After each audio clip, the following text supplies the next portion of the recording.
Maharashtra today 24 news सत्य परिस्थितीचा सविस्तर आढावा। ग्रामपंचायत विकास कामात झालेल्या भ्रष्टाचाराच्या चौकशीसाठी आमरण उपोषण। पालम तालुक्यातील जवळा ग्रामस्थांचं ग्रामपंचायत जवळा अंतर्गत झालेल्या विकास कामांतील भ्रष्टाचाराच्या चौकशीसाठी तहसील कार्यालय पालम येथे दिनांक 2 ऑक्टोबर 2024 पासून आमरण उपोषण सुरू आहे। उपोषणकर्त्यांचे म्हणणे आहे की जलजीवन योजनेअंतर्गत नवीन पाण्याची टाकी आली असताना ती न बांधता जुन्याच टाकीला कनेक्शन देऊन नवीन टाकीचे पैसे उचलून खाण्यात आले। महाराष्ट्र शासनाने गावातील लोकांच्या पाण्याच्या व्यवस्थापनासाठी निधी दिला, पण आज एकाही घरी पाणी पुरवठा होत नाही। 15व्या वित्त आयोगाअंतर्गत झालेली कामे सुद्धा बोगस झाली आहेत। गावात रस्ता नाली यांची दुरावस्था झाली आहे। त्यामुळे ग्रामसेवक यांना निलंबित करून जवळा ग्रामपंचायत कामातील भ्रष्टाचाराची चौकशी करण्यात यावी म्हणून योगेश पोळव जवळा ग्रामस्थ तहसील कार्यालय पालम येथे आमरण उपोषणाला बसले आहेत। तहसीलदार साहेब पालम यांनी आमरण उपोषणाची नोंद घेत गटविकास अधिकारी पंचायत समिती पालम यांना ताबडतोब चौकशी करून अहवाल देण्याचे आदेश दिले आहेत। आजही जवळा ग्रामस्थांचे आमरण उपोषण सुरूच आहे। महाराष्ट्र टुडे मराठीसाठी रामप्रसाद मनियार, पालम, परभणी। आपण कधी आमरण उपोषणाला बसले?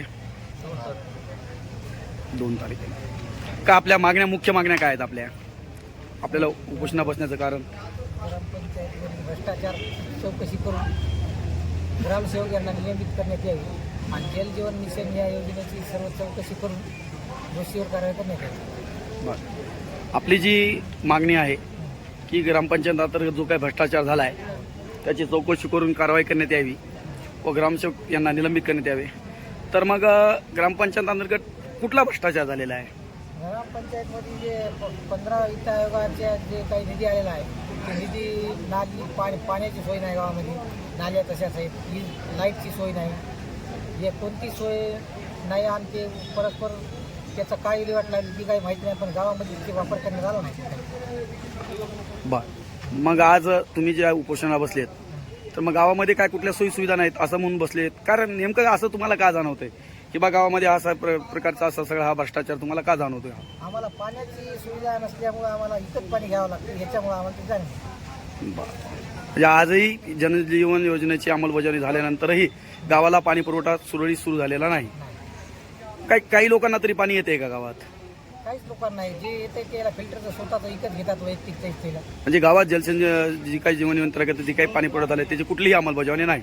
बरं, त्यांच्यासोबत आपणही उपोषणाला बसलेला आहात, आपल्याला का आपली नेमकं असं का जाणवलं की आपल्याला उपोषण करावं लागेल? जल जीवन मशीनची जी टाकी आली ती म्हणजे करण्यात आलेली नाही, ते जुन्या टाकीला कनेक्शन दिले, त्याचं बिल उचलून खाण्यात आले।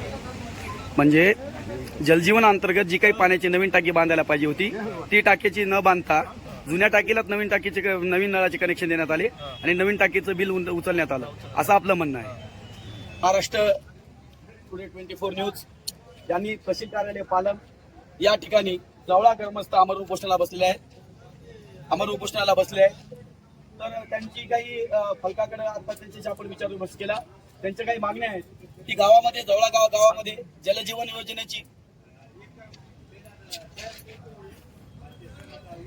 योजनेची जी काही अंमलबजावणी झालेली आहे, तर नवीन टाकी आली असताना जुन्या टाकीला कनेक्शन देण्यात आले। जिल्हा परिषद शाळेच्या दृष्टीमध्येही काही मोठ्या प्रमाणात भ्रष्टाचार झालेला आहे आणि सोलर बल्ब जी काही त्या ग्राम निधी प्राप्त झाला त्याचाही काही असं भ्रष्टाचार झाला असं ग्रामस्थांचं म्हणणं आहे। एकीकडे काल 2 ऑक्टोबर आपण प्रजापिता महात्मा गांधी ज्यांना आपण राष्ट्रपिता म्हणतो त्यांची गांधी जयंती साजरी केली। गांधीजी नेहमी म्हणायचे की खेड्याकडे चला, आणि आजही महाराष्ट्र शासन एवढं काही निधी देत असताना ग्रामीण भागातील खेड्यांची ही स्थिती आहे की त्यांना न्याय भेटण्यासाठी, त्यांना पाण्यासाठी, त्यांना उजेडासाठी, त्यांना रस्ते नालीसाठी आजही तहसील कार्यालयापाशी आमरण उपोषणाला बसावं लागतंय। ही आपल्या महाराष्ट्र शासनाची, भारत देशाची आणि ही पालम तालुक्याची शोकांतिका आहे। महाराष्ट्र टुडे 24 न्यूज साठी रामप्रसाद मनियार, पालम। आजच महाराष्ट्र टुडे 24 न्यूजला सबस्क्राईब करा आणि सत्य परिस्थितीचा सविस्तर आढावा पहा।